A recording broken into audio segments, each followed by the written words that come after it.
মা আমেনা স্বপ্নে দেখেন গর্ভে তাহার নূর। মা আমেনা স্বপ্নে দেখেন গর্ভে তাহার নূর। সেই নূরেরই নাম রাখিলেন, সেই নূরেরই মোহাম্মদ রাসূল নবীজি। আল্লাহ আল্লাহ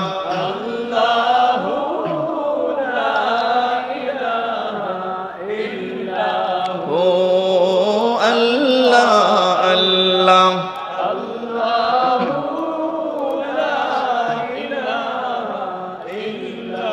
রহমাতুল লিল আলামিন নবী রহমতের ভান্ডার। রহমাতুল লিল আলামিন নবী রহমতের ভান্ডার। দয়া করে তরাইবেন, দয়া করে উম্মত গুনাহগার নবীজি। আল্লাহ আল্লাহ আল্লাহ লা ইলাহা ও আল্লাহ আল্লাহ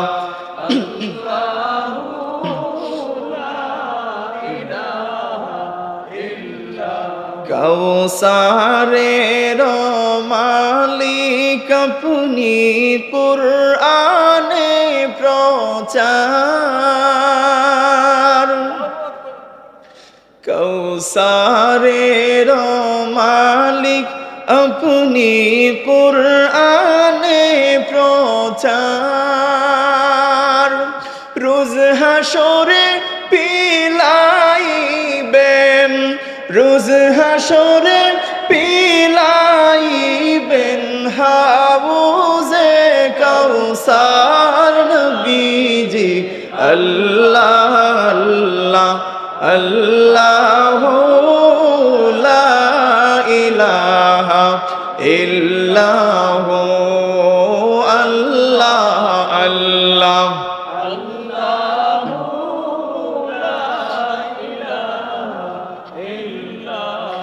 গুনাহগারের গুনাহ ঝরে দুরুদে আপনার। ঠিক কিনা বলেন?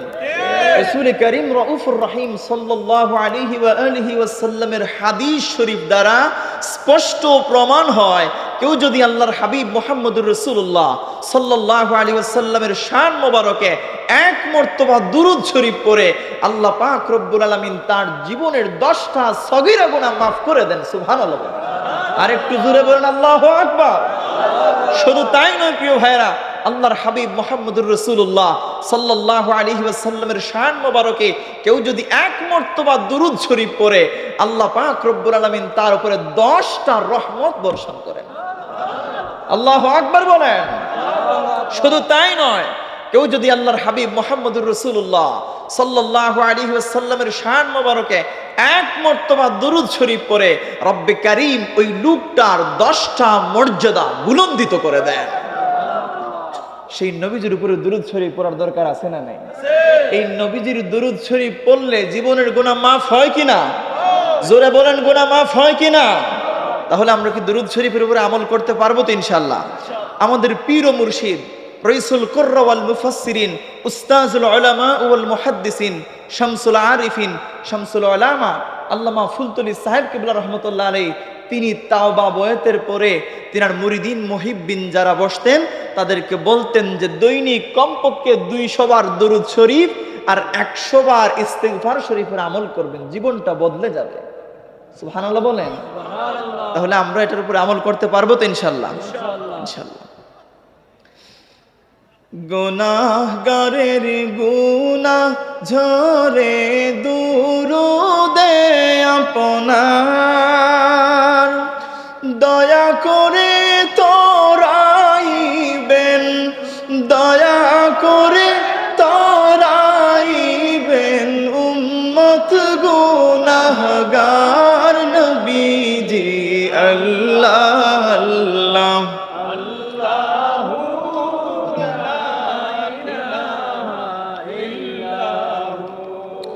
আল্লাহ আল্লাহ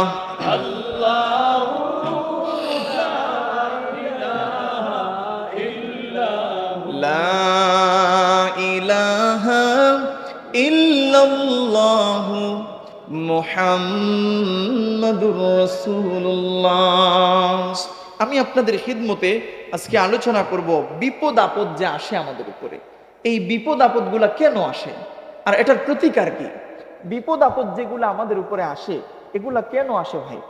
এই বিপদ আপদগুলা যে আসে এগুলা কেন আসে আর এগুলার থেকে মুক্তি পাওয়ার উপায়টা কি? কি করলে আমরা বিপদ আপদ বালা মুসিবত থেকে রক্ষা পাবো, এগুলোর উপরে কিছু সময় কোরআন সুন্নাহ থেকে আপনাদের খিদমতে আলোচনা করব ইনশাআল্লাহ। সম্মানিত হাজিরিন, দেখেন আল্লাহ পাক রব্বুল আলামিন তিনি বান্দাদেরকে এমন সুযোগ দিয়েছেন, এত ফেসিলিটি দিয়েছেন, আমরা উম্মতে মুহাম্মদী, এই জন্য আল্লাহ পাক রব্বুল আলামিন আমাদেরকে অশেষ সম্মানে সম্মানিত করেছেন। সুবহানাল্লাহ বলেন। দেখেন আমরা এমন এক নবীর উম্মত, যে নবীর উম্মত যদি কোনো গুনাহের কাজের নিয়ত করে তার আমল নামার মধ্যে গুনাহটা লেখা হয় না। সুবহানাল্লাহ বলেন। কোনো সওয়াবের কাজের নিয়ত যদি করে, মনে মনে নিয়ত করছে আল্লাহ আমি উমরাহ করতে যাব, তার ধন নাই, সম্পদ নাই, টাকা নাই, পয়সা নাই, কিচ্ছু নাই, কিন্তু নিয়ত করছে কি আল্লাহ আমি উমরাহ করতে যাব। ওই লোকটা যে নিয়ত করছে তার নিয়তটা যদি সহি হয় তাহলে তার আমল নামার মধ্যে উমরা না করেও ওই লোকটা উমরার সওয়াব পেয়ে যায়। আর একটু জোরে বলেন না সুবহানাল্লাহ। এবার দেখেন আরেকটা বিষয় বলি, উম্মতে মুহাম্মদীরা কোনো গুনাহ যদি করে, একটা গুনাহ করলে একটা গুনাহ তার আমল নামার মধ্যে লেখা হয়, ওইটাকে ডাবল করে লেখা হয় না। যেমন একটা গুনাহ করলে কি দুইটা লেখা হয় না, কিন্তু সওয়াবের ক্ষেত্রে এটা সম্পূর্ণ ভিন্ন। সুবহানাল্লাহ বলেন। সওয়াবের ক্ষেত্রে এটা সম্পূর্ণ ভিন্ন। কিভাবে ভিন্ন? যেমন তিরমিজি শরীফের মধ্যে হাদিস এসেছে, আল্লাহর হাবিব মুহাম্মদুর রাসূলুল্লাহ সাল্লাল্লাহু আলাইহি ওয়াসাল্লাম তিনি ইরশাদ করেছেন, মান ক্বারাআল কুরআন হারফাম মিন কিতাবিল্লাহ ফালাহু বিহি হাসানা ওয়াল হাসানাতু বিআশরি আমসালিহা। সুবহানাল্লাহ বলেন। প্রিয় হাজিরিন, দেখেন আল্লাহর হাবিব মুহাম্মদুর রাসূলুল্লাহ সাল্লাল্লাহু আলাইহি ওয়াসাল্লাম ইরশাদ করেছেন, মান ক্বারাআল কুরআন হারফাম মিন কিতাবিল্লাহ, আল্লাহর কিতাব থেকে, আল্লাহর কালাম কোরআন শরীফ, এই কোরআন শরীফ থেকে কেউ যদি একটা হরফ তেলাওয়াত করে, কয়টা হরফ? কথা বলেন না, কয়টা? একটা। একটা হরফ যদি কেউ তেলাওয়াত করে তার নামায়ে আমলের মধ্যে একটা নেকি দেওয়া হয়, ফালাহু বিহি হাসানা ওয়াল হাসানাতু বিআশরি আমসালিহা। সুবহানাল্লাহ বলেন। এই একটা নেকি 10টা নেকির সমান। তাইলে উম্মতে মুহাম্মদী নেকি করলো, একটা সওয়াব পাইলো কয়টা? কথা বলেন না, কয়টা? তাহলে উম্মতে মুহাম্মদীদেরকে আল্লাহ পাক রব্বুল আলামিন কত ফেসিলিটি দিয়েছেন। সুবহানাল্লাহ। প্রিয় হাজিরিন, এবার দেখেন বিপদ আপদ বালা মুসিবত এগুলো যে আসে, এগুলো আসার কারণ কয়টা? এগুলো আসার কারণ হচ্ছে 3টা। কথা বলেন, কয়টা? সবাই বলেন। বিপদ আপদ বালা মুসিবত রোগ সুখ এগুলো যে আসে, এগুলো আসার পিছনে কারণ হচ্ছে 3টা। 3টা কারণ কি কি? 1 নাম্বার কারণ আমি বলে দিচ্ছি, 1 নাম্বার কারণ হচ্ছে গুনাহের কারণে, 2 নাম্বার কারণ হচ্ছে আল্লাহ পাকের তরফ থেকে পরীক্ষার কারণে, আর 3 নাম্বার কারণ হচ্ছে আমরু বিল মারুফ ওয়ান নাহি আনিল মুনকার, সৎ কাজের আদেশ নাই, অসৎ কাজের নিষেধ নাই। এই জন্য এই 3টা কারণে আমাদের উপরে আপদ বিপদ বালা মুসিবত রোগ সুখ ওগুলো আসে। আল্লাহু আকবার বলেন। সম্মানিত হাজিরিন, এখন আমাদেরকে এসব বিষয় থেকে বেঁচে থাকতে হলে 1 নম্বরে যে বিষয়টাকে আমরা বর্জন করতে হবে সেটা হচ্ছে গুনাহ। কথা বলেন না, কি? এক নম্বর আমরা কি বর্জন করতে হবে? গুনাহ বর্জন করতে হবে। কারণটা কি? দেখেন আল্লাহ পাক রব্বুল আলামিন পবিত্র কোরআনুল কারীমের মধ্যে ইরশাদ করেছেন, আল্লাহ তাআলা কোরআন শরীফের সূরাতুশ শুরার 30 নম্বর আয়াতে কারিমার মধ্যে আল্লাহ তাআলা কত সুন্দর করে জানিয়ে দিয়েছেন, ওয়ামা আসাবাকুম মিন মুসিবাতিন ফাবিমা কাসাবাত আইদিকুম ওয়া ইয়াফু আন কাসীর। আল্লাহু আকবার বলেন। আল্লাহ রাব্বুল আলামিন পবিত্র কোরআনুল কারীমের সূরাতুশ শুরার 30 নম্বর আয়াতে কারিমার মধ্যে জানিয়ে দিয়েছেন যে ওয়ামা আসাবাকুম মিন মুসিবাতিন ফাবিমা কাসাবাত আইদিকুম ওয়া ইয়াফু আন কাসীর। তোমাদের যে বিপদ আপদ বালা মুসিবত আসে তা তোমাদের কর্মের ফল। কথা বুঝেন নাই? আমাদের উপরে যে বিপদ আপদ বালা মুসিবত ওগুলো আসে, এগুলা কি? এগুলো হচ্ছে আমাদের কর্মের ফল। আল্লাহ রাব্বুল আলামিন বলছেন এবং তিনি তোমাদের অনেক অপরাধ ক্ষমা করে দেন। সুবহানাল্লাহ। ওয়ামা আসাবাকুম মিন মুসিবাতিন ফাবিমা কাসাবাত আইদিকুম ওয়া ইয়াফু আন কাসীর। এগুলা যে বিপদ আপদগুলো আসে এগুলা কি আমাদের কর্মের ফল নয়? কথা বলেন না। আল্লাহ রাব্বুল আলামিন পবিত্র কোরআনুল কারীমের সূরাতুর রুমের 41 নম্বর আয়াতে কারিমার মধ্যে আল্লাহ তাআলা জানিয়ে দিয়েছেন, যাহারাল ফাসাদু ফিল বাররি ওয়াল বাহরি বিমা কাসাবাত আইদিন নাস। আল্লাহু আকবার বলেন। আল্লাহু আকবার। জলে স্থলে যত আযাব আর গজব সংগঠিত হয় এই সবগুলো হচ্ছে মানুষের হাতের কামাই। আজকে তো আমরা গুনাহকে পরিত্যাগ করতে চাই না। কথা বুঝেন নাই? আজকে আমরা গুনাহ থেকে বেঁচে থাকতে চাই না। আমরা ইচ্ছে করে গুনাহের দিকে অগ্রসর হই, ইচ্ছে করে গুনাহ করি। এই যে গুনাহ হচ্ছে দুই প্রকার। কথা কোন কয় প্রকার? দুই প্রকার। গুনাহ হচ্ছে দুই প্রকার। এক প্রকারের গুনাহ হচ্ছে কবিরা গুনাহ আর দ্বিতীয় প্রকারের গুনাহ হচ্ছে সগীরা গুনাহ। তাহলে কাবিরা গুনাহ যেটা, এটা হচ্ছে কি বড় গুনাহ, আর সগীরা গুনাহ এটা হচ্ছে ছোট গুনাহ। আচ্ছা ভাই, গুনাহ তো গুনাই, ঠিক কিনা বলেন? এখন একেবারে তুচ্ছ যে গুনাহ, এই গুনাহটাকে কি গুনাহ মনে করা যাবে না? কথা বলেন না। আল্লাহর হাবিব মুহাম্মদুর রাসূলুল্লাহ সাল্লাল্লাহু আলাইহি ওয়াসাল্লাম আম্মা জান আয়েশা সিদ্দিকা রাদিয়াল্লাহু তাআলা আনহাকে বললেন, রে আয়েশা, তুমি একেবারে ছোট যে গুনাহ, এই গুনাহটাকে তুচ্ছ মনে করো না, কারণ এর জবাবও আল্লাহ পাকের কাছে দিতে হবে, ঠিক কিনা বলেন? সম্মানিত হাজিরিন, এবার দেখেন গুনাহের কারণে যে বিপদ মুসিবত আসে তার থেকে বাঁচার উপায় কি? তার থেকে বাঁচার উপায় হলো আন্তরিকভাবে আল্লাহর কাছে ক্ষমা প্রার্থনা করা, তাওবা করা, ঠিক কিনা বলেন? একদিন হযরত হাসান বসরি রাহিমাহুল্লাহ তিনার কাছে একজন লোক আগমন করলো। ওই লোকটা এসে বলতেছে যে হযরত, অনাবৃষ্টি দেখা দিয়েছে, ফল ফসলগুলা সবগুলা চূর্ণ বিচূর্ণ হয়ে যাচ্ছে, কি করা যায়? আরেক লোক আগমন করছে, একসাথে 4 জন আসছে। কয়জন? কথা বলেন না, কয়জন? 4 জন আসছে। একজন আসছে অনাবৃষ্টির কারণে ফল ফসলাদি সবগুলো নষ্ট হয়ে যাচ্ছে। আরেকজন আসছে তার সন্তান সন্ততি হয় না। আরেকজন আসছে সে অভাবী। আর আরেকজন আসছে সে রোগাক্রান্ত। হযরত হাসান বসরি রাহিমাহুল্লাহ ওই 4 জন লোককে এক ট্রিটমেন্ট দিলেন। সুবহানাল্লাহ বলেন। 4 জন লোককে ঔষধ দিলেন কয়টা? একটা। এই ঔষধটা কি? আল্ট্রাসাউন্ড, ইসিজি, এক্সরে, এমআরআই, এগুলা কিছু না। হযরত হাসান বসরি রাহিমাহুল্লাহ তিনি বললেন যে বেশি বেশি করে আল্লাহর কাছে ক্ষমা প্রার্থনা করো, তাওবা ইস্তিগফার করো। লোকগুলা বলল যে হুজুর, 4 জন 4টা সমস্যা নিয়ে আসলাম, আপনি সবাইকে এক মেডিসিন দিলেন। তিনি বলছেন যে আল্লাহ রব্বুল আলামিনকে কোনো বান্দা যদি সন্তুষ্ট করতে পারে, আল্লাহ রাব্বুল আলামিনের কাছে ক্ষমা প্রার্থনা করে আল্লাহ রাব্বুল আলামিনের প্রিয় হয়ে যেতে পারে, ওই লোকটা তার জন্য আর কোনো কিছুর অসুবিধা হওয়ার কথা না। তাহলে আল্লাহ পাককে সন্তুষ্ট করতে হলে কি করতে হবে? তাওবা ইস্তিগফার বেশি বেশি করে করতে হবে। এবার দেখেন প্রিয় ভাইয়েরা, অনেকেই মনে করবেন যে আমি সকাল থেকে সন্ধ্যা পর্যন্ত তো কোনো গুনাহের কাজ করি নাই, আমি ইস্তিগফার করব কেন? আরে ভাই, আল্লাহর হাবিব মুহাম্মদুর রাসূলুল্লাহ সাল্লাল্লাহু আলাইহি ওয়াসাল্লাম তিনি ছিলেন নিষ্পাপ। সুবহানাল্লাহ বলেন। আল্লাহর হাবিবের জীবন দশায় কোনো গুনাহ ছিল না, তিনি ছিলেন মাসুম, তিনি ছিলেন বেগুনাহ। সুবহানাল্লাহ বলেন। তবুও কি আল্লাহর হাবিব মুহাম্মদুর রাসূলুল্লাহ সাল্লাল্লাহু আলাইহি ওয়াসাল্লাম হাদিস শরীফের মধ্যে পাওয়া যায় দৈনিক কমপক্ষে 100 বার আল্লাহর হাবিব ইস্তিগফার করতেন।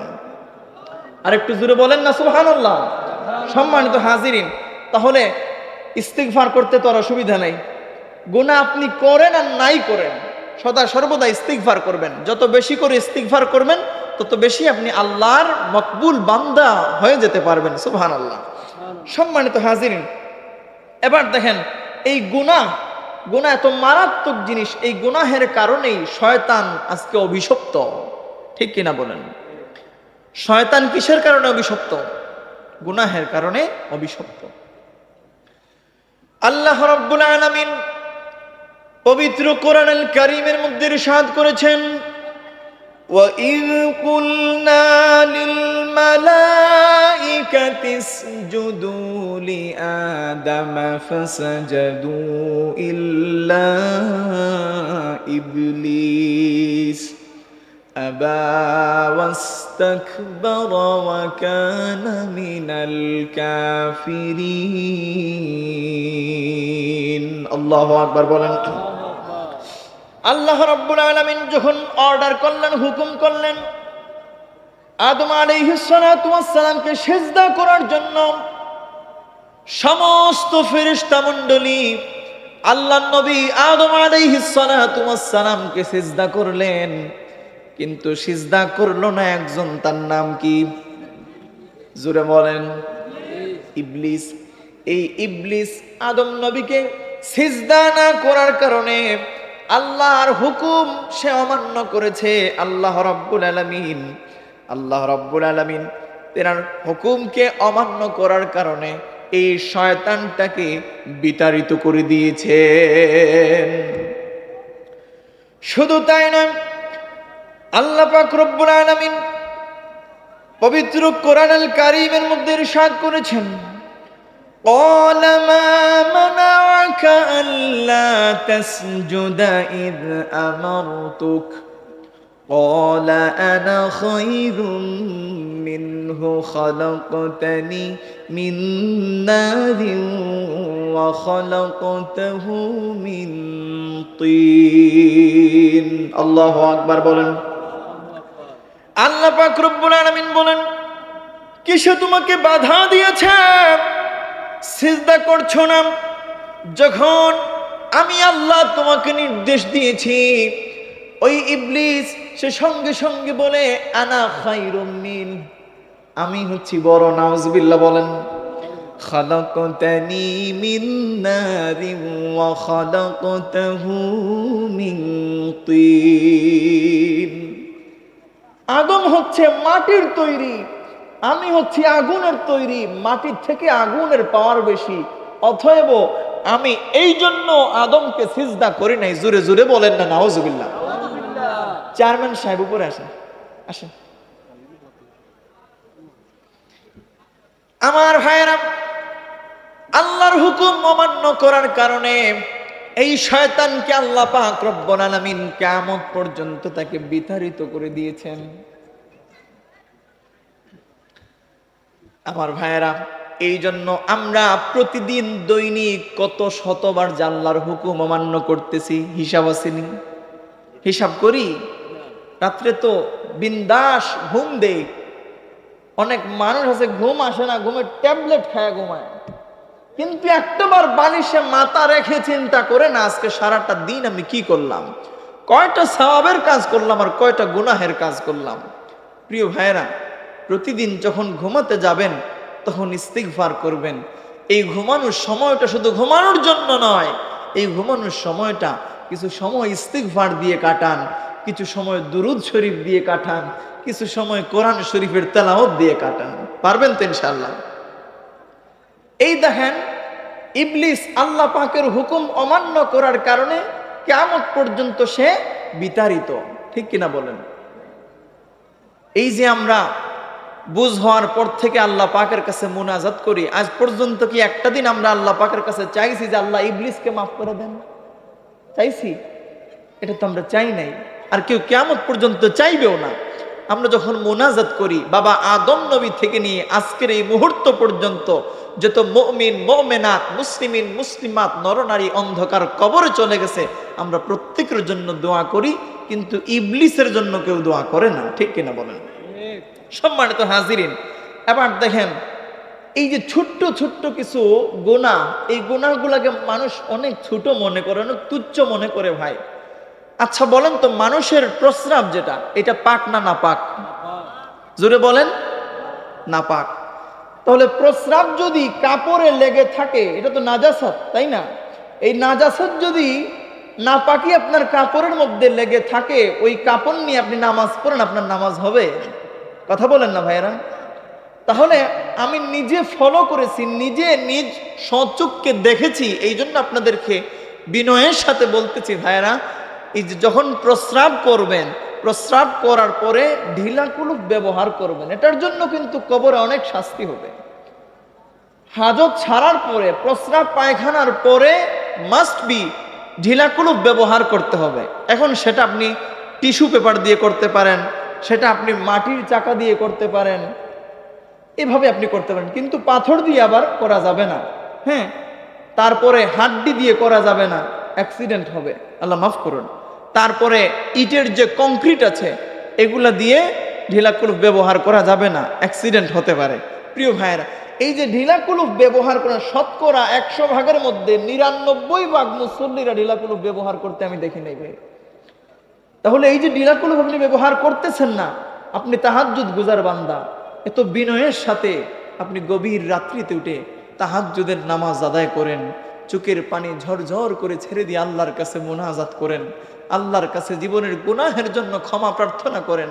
ও ভাই, আপনি তো একদিকে দুর্বল, বাকি সব দিকেই তো আপনি সবল। ওই দিকটাও যদি ঠিক হয়ে যায়, আপনি আল্লাহ পাকের কাছে আল্লাহর মকবুল গোলাম বান্দা হিসাবে গৃহীত হয়ে যাবেন। জোরে বলেন না সুবহানাল্লাহ। তাহলে আজকের এই মাহফিল থেকে আমরা জানতে পারলাম, প্রস্রাব পায়খানার পরে ঢিলা কুলুপ ব্যবহার করা যাবে তো ইনশাল্লাহ। কিভাবে ব্যবহার করবেন? বেজুর সংখ্যক হতে হবে। আপনার যদি প্রয়োজন হয় একটা দিয়ে যদি আপনার প্রয়োজন সারা যায়, তাইলে একটা দিয়ে যদি আপনার প্রয়োজন সারতে না পারেন, তাইলে 3টা ব্যবহার করবেন।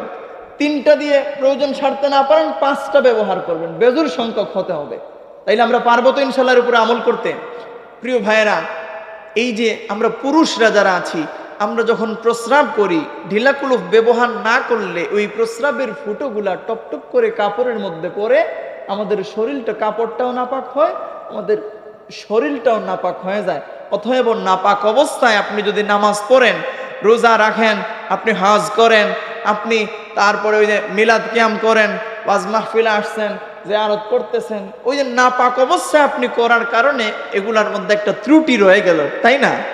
অতএব আমরা আজকে থেকে আমরা ওয়াদা করে যাব ইনশাআল্লাহ, এখন থেকে আমরা সবাই দৈনিক প্রতি যতবার প্রস্রাব পায়খানা করব ততবার ঢিলা কুলুপ ব্যবহার করব। একটা টিস্যু, টয়লেট পেপার একটার দাম মাত্র 30 টাকা, এটা কোনো টাকাই না। পারবেন তো ইনশাআল্লাহ? একটু হাত উঠায় দেখান তো, সবাই পারবেন তো ইনশাআল্লাহ? নারে তাকবীর, নারে রিসালাত, আহলে সুন্নাত ওয়াল জামাত। আল্লাহ আপনার প্রত্যেক মকবুল বান্দাকে কবুল করে নাও, সকলে পড়ি আমিন। সম্মানিত হাজিরিন, এই নাজাসাত থেকে আমরা মুক্ত থাকবো ইনশাআল্লাহ। এবার দেখেন, গুনাহের কারণে যে আযাব আসে, এটার একটা প্রমাণ হযরত নূহ আলাইহিস সালাতু ওয়াস সালামের সম্প্রদায়, এমনকি নূহ আলাইহিস সালাতু ওয়াস সালামের ছেলে এবং স্ত্রী গুনাহের কারণে আল্লাহর আযাব থেকেও বাঁচতে পারে নাই। আল্লাহু আকবার বলেন, আল্লাহু আকবার বলেন। তাদেরকে আল্লাহ পাক রব্বুল আলামিন বন্যার পানি দিয়ে ডুবিয়ে দিয়েছেন। প্রিয় ভাইয়েরা, আমরা যত বড় বুজুর্গই হয়ে যাই না কেন, আমাদের আশপাশে যে অন্যায় অবিচারগুলা হচ্ছে, গুনাহের কাজগুলা হচ্ছে, আমাদের অবশ্যই অবশ্যই করণীয় হচ্ছে আমরা এগুলা প্রতিহত করা, এটার প্রতিবাদ করা। আজকে আমাদের সমাজের সুশীল সমাজের কিছু ভাইয়েরা তারা বলে আমার পাশের গ্রামে তারা গান বাজনার অনুষ্ঠান করতেছে, আমার গ্রামে তো হচ্ছে না, তাইলে সমস্যাটা কি? আরে ভাই, এটা আপনার ইমানই দায়িত্ব, আপনি এটার প্রতিবাদ করবেন, ঠিক কিনা বলেন? এবার দেখেন হযরত লূত আলাইহিস সালাতু ওয়াস সালামের সম্প্রদায়ের লোকেরা তারা সমকামিতার মতো জঘন্য অপরাধে লিপ্ত ছিল। এই জন্য আল্লাহ পাক রব্বুল আলামিন তাদেরকেও স্যাক্রিফাইস করেন নাই, তাদেরকেও ধ্বংস করে দিয়েছেন। আল্লাহু আকবার বলেন। শুধু তাই নয়, হযরত সালেহ আলাইহিস সালাতু ওয়াস সালামের সম্প্রদায় আল্লাহর নিদর্শন উটনীকে হত্যা করে অপরাধ করেছিল, এই কারণে তাদেরকেও আল্লাহ পাক ধ্বংস করেছেন। শুধু তাই নয়, হযরত দাউদ আলাইহিস সালাতু ওয়াস সালামের সম্প্রদায় কৌশল করে মাছ শিকার করেছে, এই অপরাধের কারণে তাদের যুবকদেরকে বানর এবং বৃদ্ধদেরকে শূকরে পরিণত করেছেন। নাউজুবিল্লাহ বলেন। সম্মানিত ভাইয়েরা, এই দেখেন আমাদের সমাজে অহরহ গুনাহের কাজ হচ্ছে, অন্যায়ের কাজ হচ্ছে, অপরাধ হচ্ছে।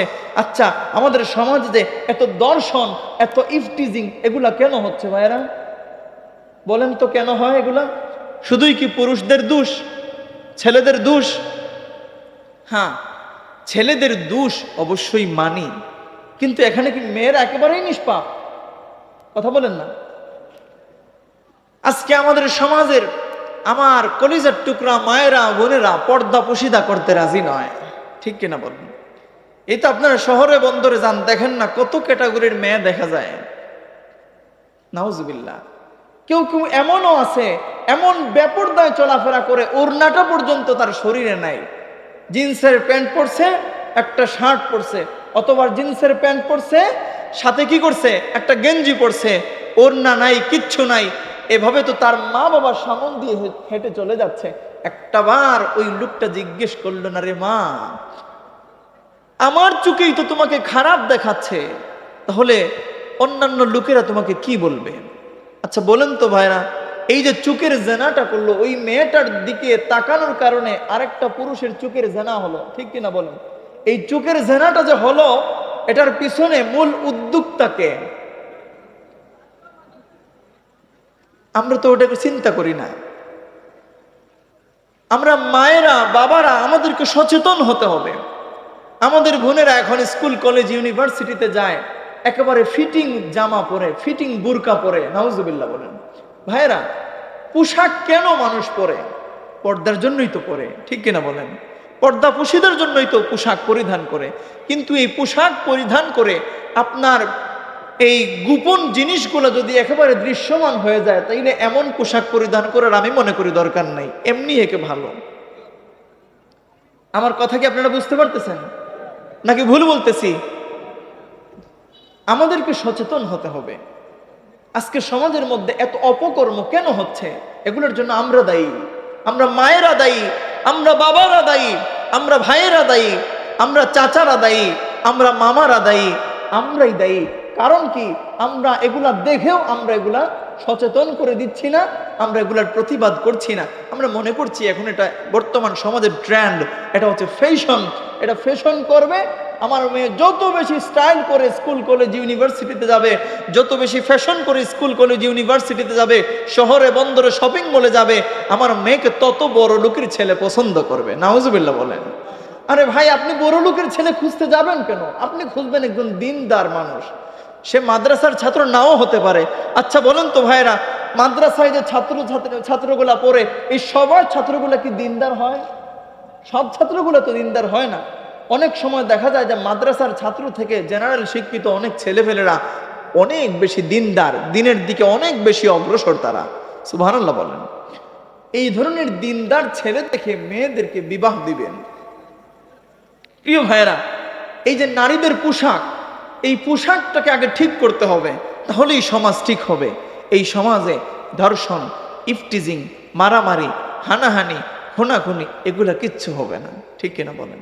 সম্মানিত হাজিরিন, শুধু তাই নয়, এবার দেখেন এই যে গুনাহের কারণে বান্দারা এত গুনাহ করতেছে, গুনাহ করতে করতে করতে করতে বান্দারা পাহাড় সমপরিমাণ গুনাহ করতেছে।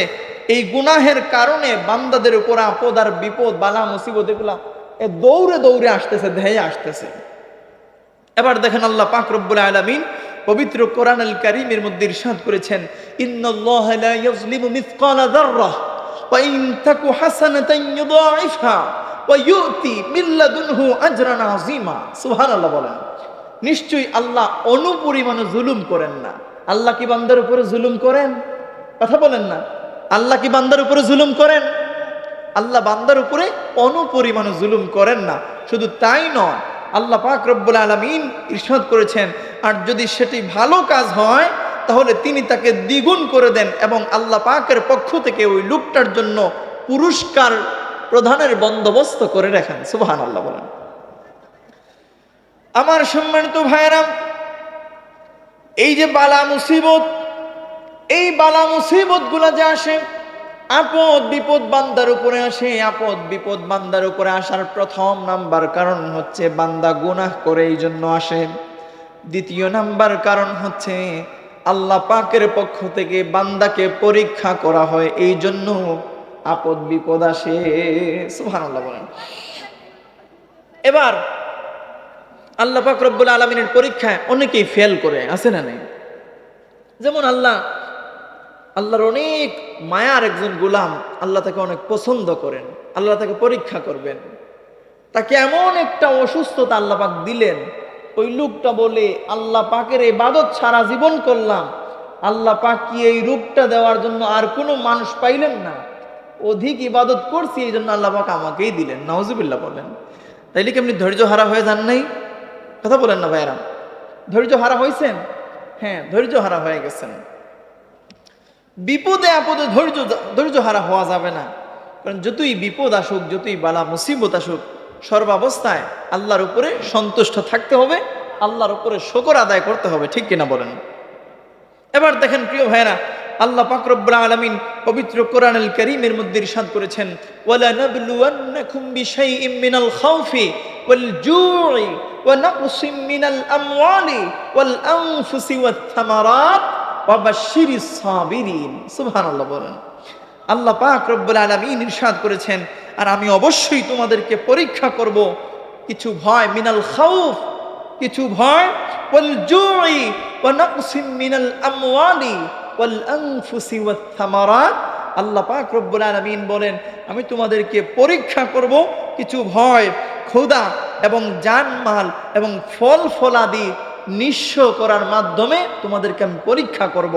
আর এই পরীক্ষাতে যারা উত্তীর্ণ হবে তাদের জন্য আল্লাহ পাক রব্বুল আলামিন আল্লাহর হাবিব মুহাম্মদুর রাসূলুল্লাহ সাল্লাল্লাহু আলাইহি সাল্লামকে উদ্দেশ্য করে বলেছেন যে ওয়া বাশশিরিস সাবিরিন, আর তুমি ধৈর্যশীলদের সুসংবাদ দাও। সুবহানাল্লাহ বলেন। ধৈর্যশীলদের কি করো? সুসংবাদ দাও।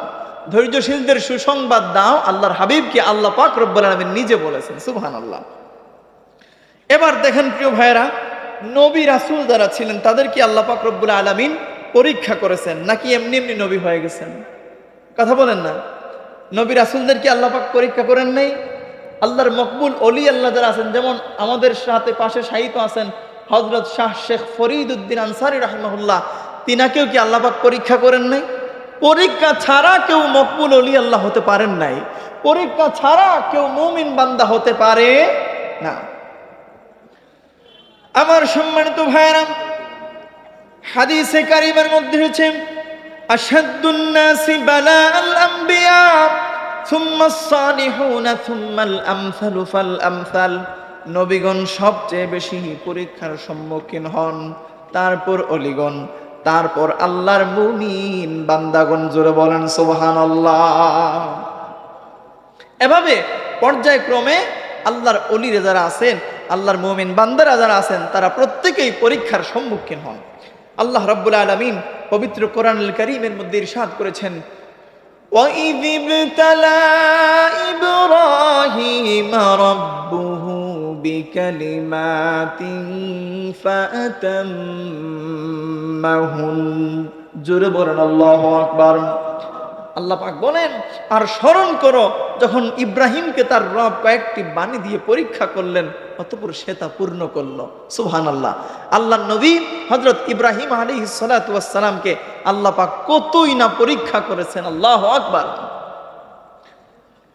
আল্লাহ নবী হযরত ইব্রাহিম আলাইহিস সালাতু ওয়াস সালাম তিনি মূর্তি পূজার বিরোধী ছিলেন।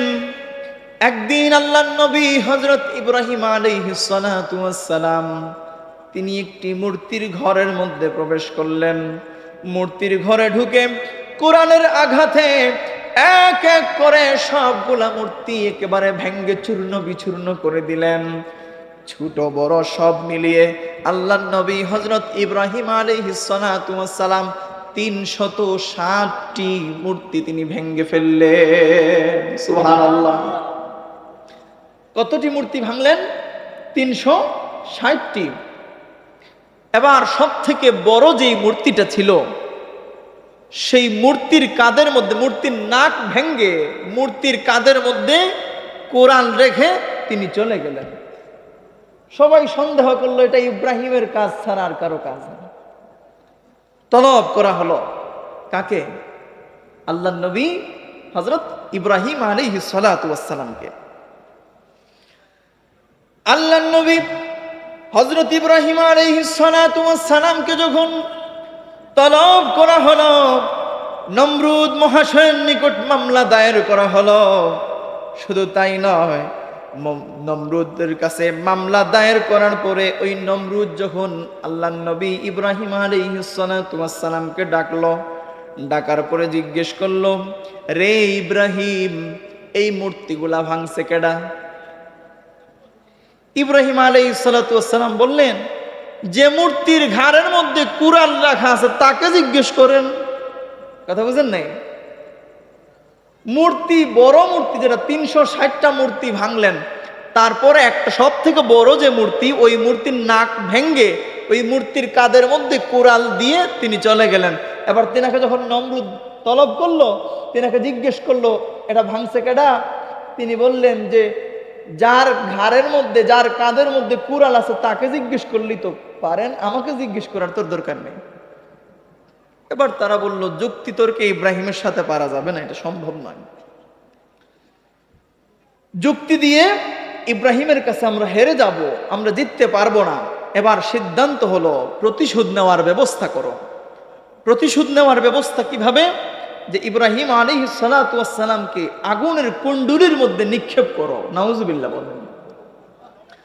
মুফাসসিরিনে কেরাম বলেন 24 হাত অগ্নিকুণ্ডের মধ্যে আল্লাহর নবী হযরত ইব্রাহিম আলাইহিস সালাতু ওয়াস সালামকে নিক্ষেপ করা হলো। আগুনের উত্তাপে লোহার শিকলগুলা গলে গেল।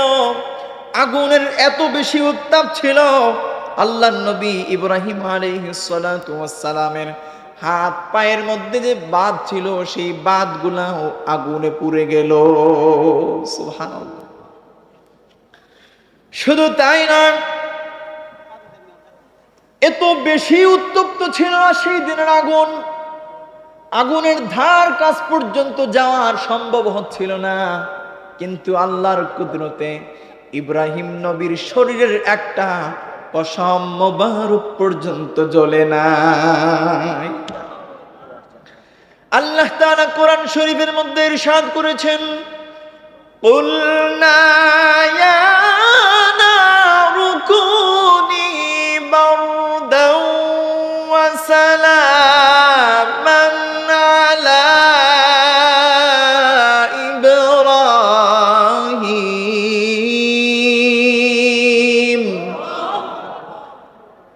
আল্লাহ রাব্বুল আলামিন জানিয়ে দিলেন, কুলনা ইয়া নারু কুনি বারদাও ওয়া সালামান আলা ইব্রাহিম, হে আগুন তুমি আমার ইব্রাহিমের জন্য ঠান্ডা হয়ে যাও, আরামদায়ক হয়ে যাও। জোরে বলেন সুবহানাল্লাহ।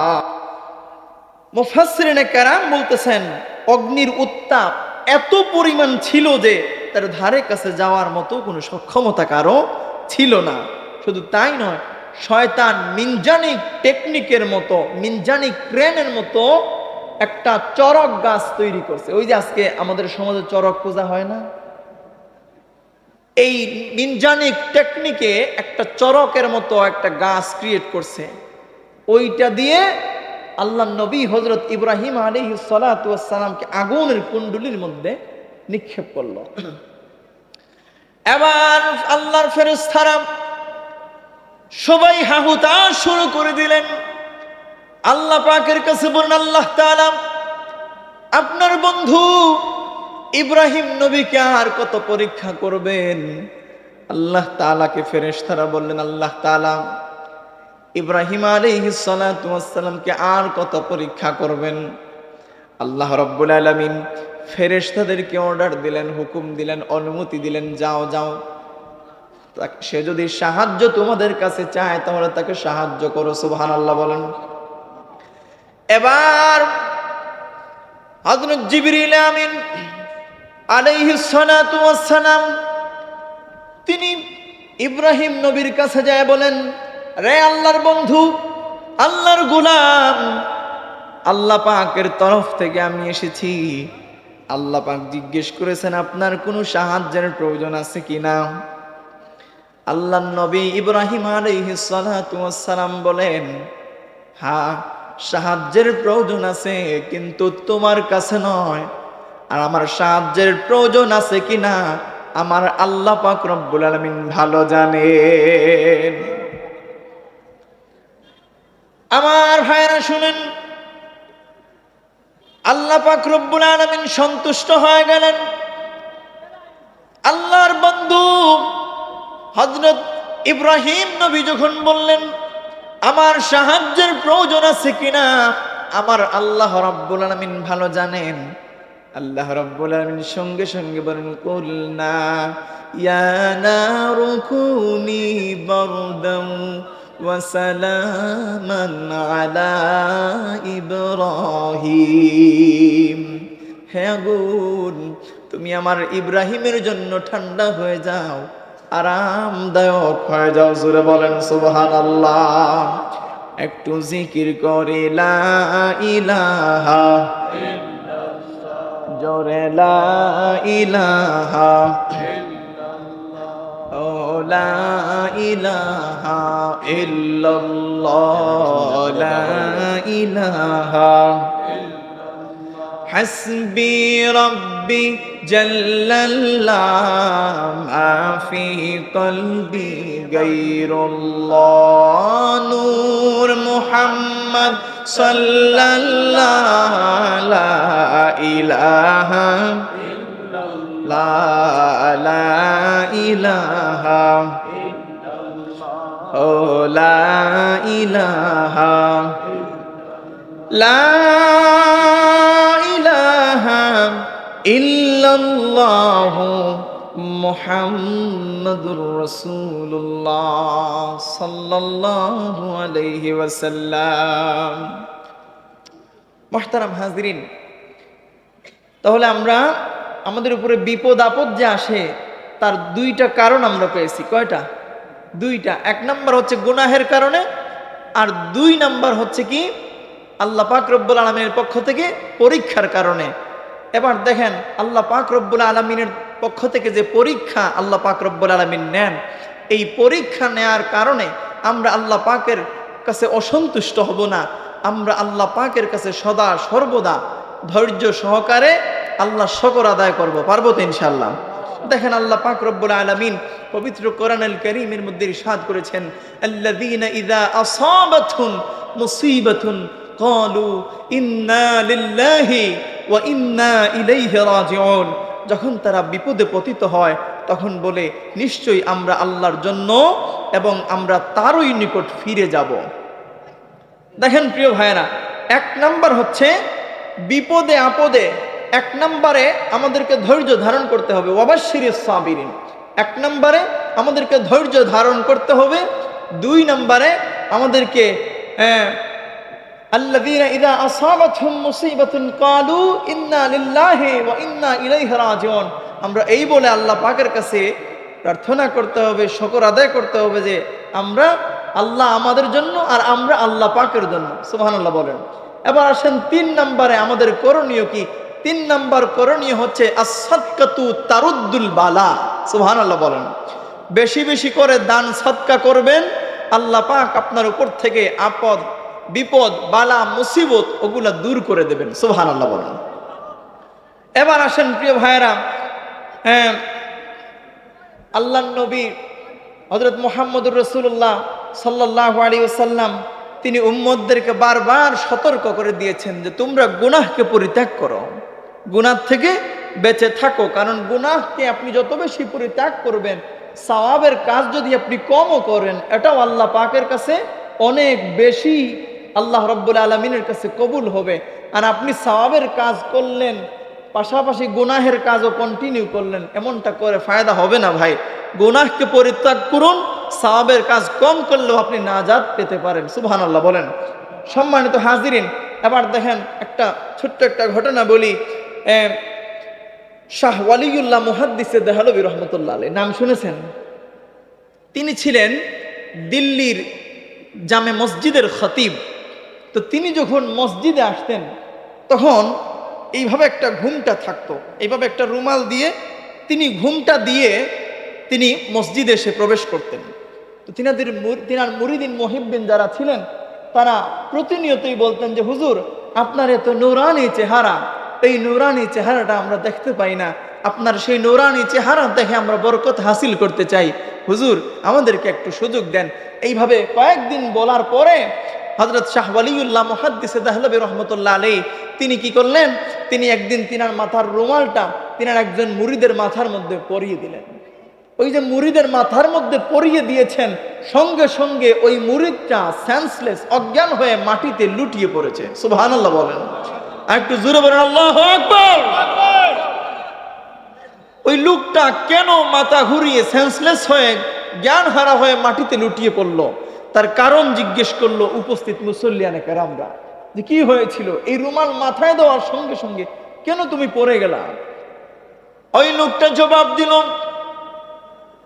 শাহ ওয়ালিউল্লাহ মুহাদ্দিসে দেহলভী রহমতুল্লাহ আলাইহি যখন তিনার মাথা থেকে রুমালটা আমার মাথার মধ্যে দিলেন, আমার মাথার মধ্যে রুমালটা দেওয়ার সঙ্গে সঙ্গে আমি এই মসজিদের ভেতরে দু একজন মুসল্লি ছাড়া আর কোনো মুসল্লি দেখতে পাই নাই, শুধু কুকুর আর শিয়ালে মসজিদ ভরপুর দেখেছি।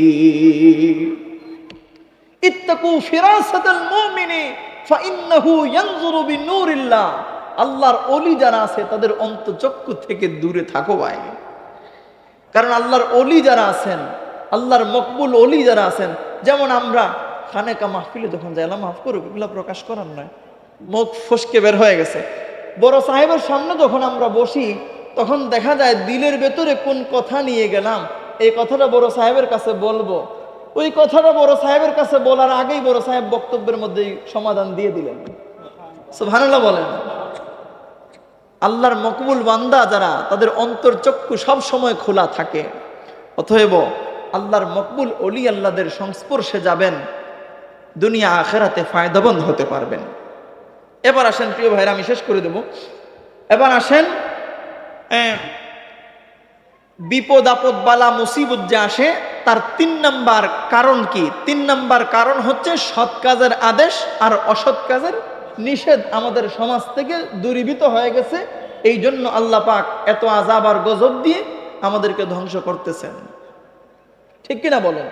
প্রিয় হাজিরিন, আজকের মাহফিল থেকে আমরা সবাই ওয়াদাবদ্ধ হয়ে যেতে চাই, আমাদের সামনে যত অপকর্ম হবে, যত খারাপ কাজ হবে, যত গুনাহের কাজ হবে, যত অশ্লীল বেহায়াপনা গান বাজনার অনুষ্ঠান হবে, আমরা সবাই সেটার প্রতিবাদ গড়ে তুলব ইনশাআল্লাহ। বলেন না ইনশাআল্লাহ? প্রিয় ভাই, আপনি মনে করবেন আপনার এলাকার অমুকের বাড়িতে গায়ে হলুদের অনুষ্ঠানে ডিজে কনসার্ট চলতেছে, আপনার বাড়িতে তো হচ্ছে না, এটা মনে করে আপনি বসে থাকলেন, আপনি নামাজ রোজা করতেছেন, ইবাদত বন্দেগী করতেছেন, তাহাজ্জুদ গুজার বান্দা আপনি। কিন্তু ভাই, এই যে আপনি এই খারাপ কাজের নিষেধ দেন নাই, এই জন্য আল্লাহ পাকের আদালতের কাঠগড়ায় দাঁড়িয়ে আপনাকে জবাবদিহিতা করতে হবে। কথা কোন ঠিক কিনা? অতএব আমি আপনাদের খিদমতে বিনয়ের সাথে অনুরোধ করে যেতে চাই প্রিয় ভাইয়েরা, বিয়ের গায়ে হলুদে অপসংস্কৃতিকে ঠেকিয়ে দিয়ে সুস্থ সংস্কৃতির আড্ডাখানা চালু করুন। আপনি গায়ে হলুদের অনুষ্ঠান করতে চান, সেখানে কোরআন তেলাওয়াতের আয়োজন করেন, ইসলামিক নাশিদ সন্ধ্যার আয়োজন করেন। যদি তা সম্ভব না হয় তাহলে মাদ্রাসা, ইয়াতিমখানা, হাফিজি মাদ্রাসা থেকে 20-30 জন হাফিজে কোরআন দাওয়াত করেন, কোরআন খতম করান, সওয়াব আপনার মুর্দেগানের উপর, রুহের উপরে বকশিয়ে দেন, এর থেকে বেশি আর কিছু নাই ভাই। এটা কি লাভের নয়? ওই ডিজে গান বাজনা কনসার্ট করে মেহেদি সন্তান নামে এই অপসংস্কৃতি আমাদের সমাজে চালু হয়েছে। দেখবেন মেহেদি সন্তানের মাঝে যদি কোনো একদিন যান, প্রিয় ভাইরা, দেখবেন একটা মেয়ে পর্দার সহিত এখানে আসে না। যারাই আসে সবাই বেপর্দার সহিত আসে। কেন আসে? কারণ সামনে অনেকগুলা ক্যামেরা থাকবে, আমার ভিডিও রেকর্ড হবে। যত সুন্দর করে, যত স্মার্ট ভাবে নিজেকে উপস্থাপন ক্যামেরার সামনে করতে পারবো, তত বেশি ভাইরাল আমি হতে পারবো, তত বড় লোকের ছেলে আমাকে প্রপোজ করবে। এটাই তো চিন্তা ধারণা। নাউজুবিল্লাহ বলেন। প্রিয় ভাইরা, এগুলাতে আপনার সন্তানকে যেতেও দেবেন না, এগুলা নিজের বাড়িতে করবেনও না। তারপরে অনেক সময় দেখা যায় যে খতনার অনুষ্ঠান হয়, দেখেন খতনা করা কিন্তু সুন্নত, খতনা করানো কি সুন্নত। এই খতনার অনুষ্ঠান হয়, কিন্তু এখানে দেখবেন ডিজে পার্টির আয়োজন করছে। নাউজুবিল্লাহ বলেন। এসব অপসংস্কৃতি থেকে আমাদেরকে বেরিয়ে আসতে হবে। প্রিয় ভাইয়েরা, শুধু আমরা বেরিয়ে আসলে চলবে না, আমাদের এলাকাবাসী নিয়ে। আমি আপনাদের এলাকায় যখন আসছি, আসার পরে আমার তারেক ভাইয়ের ঘরে আমি বসছি, বসার পরে আপনাদের এলাকার অনেক প্রশংসা শুনছি। আলহামদুলিল্লাহ, সন্তুষ্ট হয়ে গেছি ভাই। গত মাহফিলের সিজনে 99টা মাহফিল করছি, কিন্তু আপনাদের এলাকার মতো এত সুন্দর, এত ঐক্যবদ্ধ এলাকা আমি একটাও পাই নাই। সুবহানাল্লাহ, আলহামদুলিল্লাহ। আল্লাহ পাক রব্বুল আলামিন আপনাদেরকে কিয়ামত পর্যন্ত যেন এই ঐক্যবদ্ধভাবে থাকার মতো তৌফিক দান করেন। সকলে পড়ি আমিন। প্রিয় ভাইরা, আমরা একটু সংক্ষেপে মিলাদ পড়ব। মিলাদ মাহফিলের মাধ্যমে আমার আলোচনা শেষ করব ইনশাআল্লাহ।